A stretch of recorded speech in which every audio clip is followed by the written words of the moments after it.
Nova cesta de preços, nova fonte para a nossa cesta de preços. Fornecedores. Fornecedores.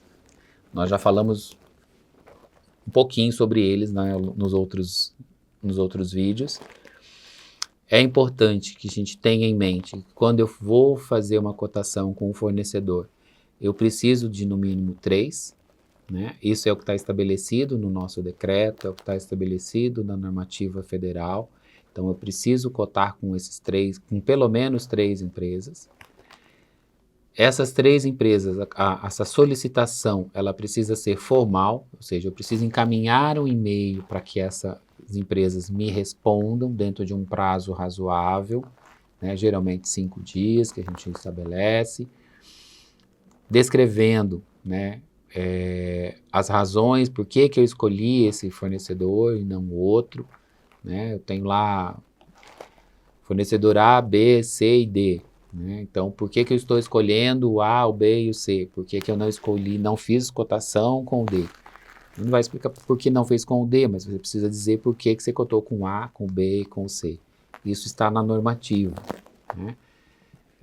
A gente entende que às vezes, um tanto difícil você explicar essa questão, mas como eu falei lá no nosso primeiro vídeo, é uma questão para evitar aquele fornecimento de orçamentos por uma única só empresa. Né? Acontecia em alguns órgãos por aí de que uma única empresa ia lá e apresentava o orçamento dela e os orçamentos de outras empresas. E às vezes esses outros orçamentos eles não eram verdadeiros, eles eram fakes, eles tinham sido montados por essa primeira empresa para que o dela fosse o vencedor do processo, porque o dela era o menor valor. Então, para evitar esse tipo de situação, que era muito comum, os tribunais vinham já avaliando isso há muito tempo, trouxeram para a lei essa necessidade de você justificar. Então, são fornecedores costumeiros, são fornecedores que participam dos processos de licitação do órgão e que, né, oferecem o produto já há longo tempo. Lembrando, né, quando eu encaminho um e-mail para essa empresa, para as empresas, né, são pelo menos 3, eu preciso estabelecer um prazo para que ela me responda, né, e esse prazo precisa ser compatível com o objeto que eu estou cotando. Se são vários, né, se são dezenas, centenas de produtos, ela precisa de um tempo maior para preencher esse meu formulário de cotação. Né? Se é um serviço complexo, que ela tenha que fazer uma planilha, que ela tem que elaborar cálculos, ela precisa de um tempo maior para poder te cotar. Se são coisas comuns, você fixa lá 5 dias úteis, é um tempo suficiente para que ela possa te encaminhar a resposta ou não. Até porque, para que você possa finalizar o teu processo de formação de preços, né, de montagem da sua cesta, você precisa ter um deadline, né, um dia em que você vai parar e falar, esse é o dia que terminou o prazo das empresas me mandarem os orçamentos, eu já fiz a pesquisa no painel, já fiz a pesquisa no GMS, em outras fontes eu estava esperando os orçamentos, e aí você vai entrar lá no teu e-mail, vai verificar quem respondeu e vai fechar o processo de coleta de dados de formação de preço. Então, isso precisa estar escrito no e-mail que você vai encaminhar para ela. Olha, você tem um prazo de tantos dias ou até o dia X para encaminhar a resposta, certo? Então, isso é muito importante, estabelecer um prazo limite para que a empresa te responda.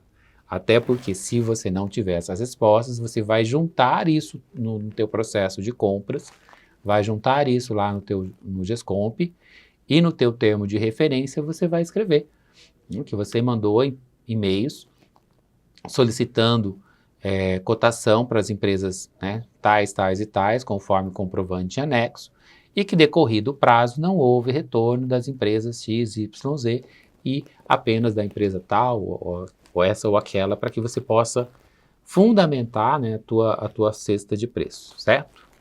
Obtenção, né, de propostas formais, né, com o descritivo do objeto, ou seja, eu preciso dizer para a empresa efetivamente o que eu quero comprar, que nem nós estávamos dando como exemplo nos outros encontros em relação nós colocamos refrigerador, né?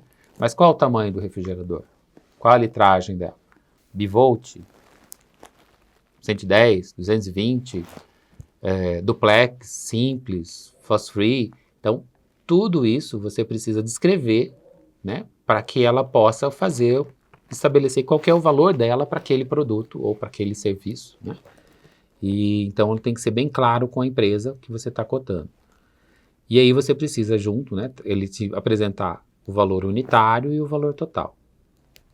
Você tem lá no Gescomp já uma ferramenta onde você vai poder fazer isso, né, cotar com os fornecedores, e lá tem o descritivo. Esse descritivo você já vai puxá-lo do próprio Gescomp, que ele é o mesmo que está no GMS, e vai poder fazer eventuais complementações ali específicas do produto que você precisa. Precisa também do CPF, né? Se for uma pessoa física, né? Se você estiver contratando pessoa física, ou do CNPJ. Então precisa vir no orçamento dela a indicação de qual é o CNPJ dela, né? Não pode ser aquele papel em branco só com os dados básicos, sem dizer quem é que está cotando.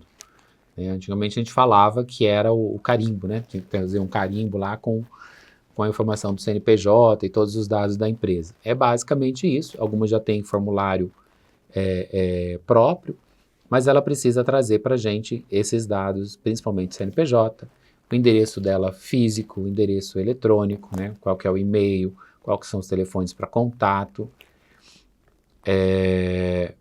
data da emissão desse orçamento, ele precisa ter sido emitido. Lembra que os orçamentos têm uma validade. Então, para que eu possa estabelecer essa data, ele precisa ter essa informação de quando ele foi emitido. Prazo de entrega ou da prestação de serviço. Isso é fundamental também até para que você possa avaliar se o que você quer vai chegar ao tempo do que você precisa. Como assim? Existem situações de convênios, por exemplo, que estão com um prazo de vigência X. Se você foi para o mercado, né, e esse mercado te disse que aquele produto que você está querendo adquirir, ele precisa de 180 dias para te entregar. Mas o teu convênio vence daqui a 60, 90 dias. Como é que você vai startar um processo de compras se o teu convênio vence antes da chegada desse produto, né? Então você vai ter que tomar de repente algumas outras medidas, fazer a solicitação de prorrogação do teu convênio para que você possa obter o produto e pagá-lo em tempo hábil. Então, às vezes você precisa de um produto com um prazo curto, né, digamos lá 5 dias, mas será que o mercado consegue te atender em 5 dias? Quando você vai para o mercado, pede orçamento, eles te dizem que vocês só podem te entregar o produto dali a 60 dias, você vai ter que, de repente, tomar alguma outra medida para se adequar ao mercado, né? Para ver o tempo que ele vai receber esse produto, quanto tempo você vai levar para receber esse produto no seu setor. Então, prazo de entrega é importante, e também ele vai refletir lá na hora do teu TR, quando você estiver preenchendo o teu termo de referência, você vai estabelecer lá qual que é o prazo de entrega, né? Então, em algumas situações você põe lá no TR que o prazo de entrega dos produtos ou do serviço será em 15 dias. Mas todos os seus orçamentos dizem que é 30, 60, 90. Então, há uma grande probabilidade desse teu processo de compra ser frustrado, porque você está pedindo 15, mas o mercado está te dizendo um outro prazo que não aquele. Então, isso é importante você analisar, né? Se realmente o prazo que você tem, que você precisa, está de acordo com o prazo que o mercado está disposto a te fornecer. Nome completo, identificação do responsável e assinado. Essa é uma exigência do nosso decreto estadual. Está lá no artigo 369, parágrafo 2º.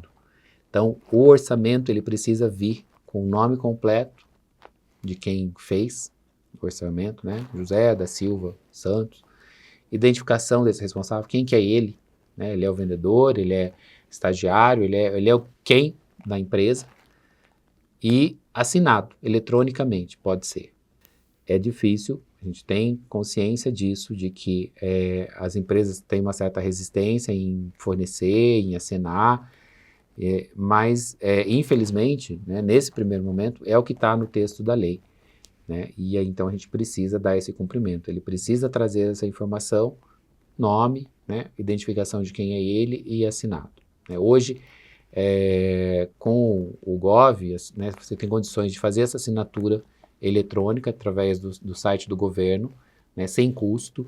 Então, tá bem mais simples essa parte de assinar qualquer documento, né? A empresa pode fazer. Antes era mais complicado, que ele tinha que adquirir uma assinatura digital, isso geraria um custo e tudo mais. Hoje ele consegue fazer isso sem custo. Também precisa registrar a justificativa, né, dessa formação de preço lá no teu termo de referência, né, em relação aos fornecedores que você eventualmente mandou os e-mails e eles não enviaram resposta, né? A gente já falou isso algumas vezes.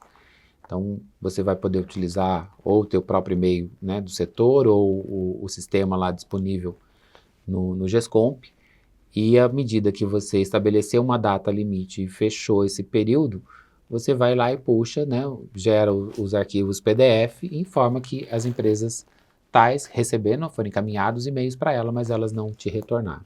Então isso precisa constar também do seu TR, do seu termo de referência, certo? Fornecedores, né, fonte de pesquisa de preços, basicamente isso, né? Relembrando que existem outras N fontes, né? Fornecedor está lá dentro dos incisos, é o quarto inciso, é a quarta opção. E quando você for fazer cotação com fornecedor, você tem um pouco mais de procedimentos a ser seguidos, né? E aí isso, infelizmente, né, acaba dificultando a coleta desses dados e atrasando, às vezes, o teu processo e tudo mais. Mas você tem outras opções, né? A nossa proposta aqui é exatamente essa, te passar as outras opções, principalmente não sendo os fornecedores, onde você pode buscar dados, né, preços para formar aí a sua cesta, certo? Formação de preços, fonte fornecedores, era isso. Vamos para uma outra fonte.